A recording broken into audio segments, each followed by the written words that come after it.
બિહારની ધરતી પરથી પીએમ મોદીનો પેગામ, આતંકવાદીઓને માટીમાં ભેળવી દઈશું, તમારી કલ્પના કરતાં પણ મોટી સજા મળશે.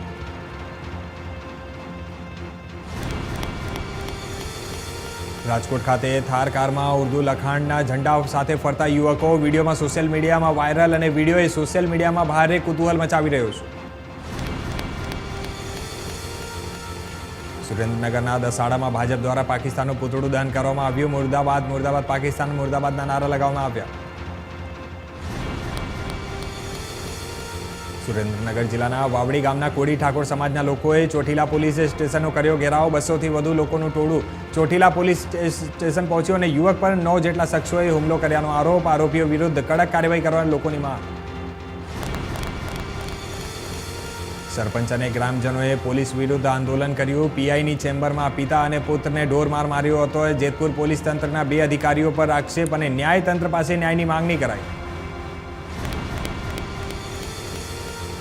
રિસિપ કંપનીની સોડામાં મસ્ત મોટો કરોડિયો, લેમન ફ્લેવર સોડામાં મોટો કરોડિયો. હવે સીલ પેક બોટલમાં પણ જોઈને પીવી અને દુકાનદારે મીડિયા સમક્ષ પોતાની વેદના રજૂ કરી. ટાયર ફાટતા ટેન્કર પલટ્યું. ટેન્કર પલટી મારતા કેમિકલ રોડ પર દોડાયું. ટેન્કરમાં ગાયક્લોલ અને કેમિકલ ભરેલું હતું. ટેન્કર ચાલકનો આબાદ બચાવ થયો. સુરત અને તાપીના પશુપાલકો માટે ખુશીના સમાચાર. સુરત સુમુલે પશુપાલકો માટે બોનસની જાહેરાત કરી. કિલો પેટે 120 રૂપિયા બોનસ આપવામાં આવશે.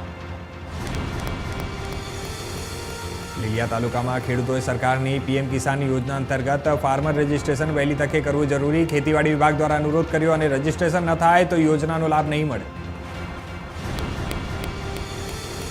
જૂનાગઢમાં કેશોદના ચર ગામની ઘટના. યુવકે ગળોફાંસો ખાઈ આપઘાત કર્યો. ઝાડ સાથે દોરડું બાંધી અને યુવકે ગળોફાંસો ખાધો અને આપઘાત કર્યો. આપઘાતનું કારણ હજુ અકબંધ.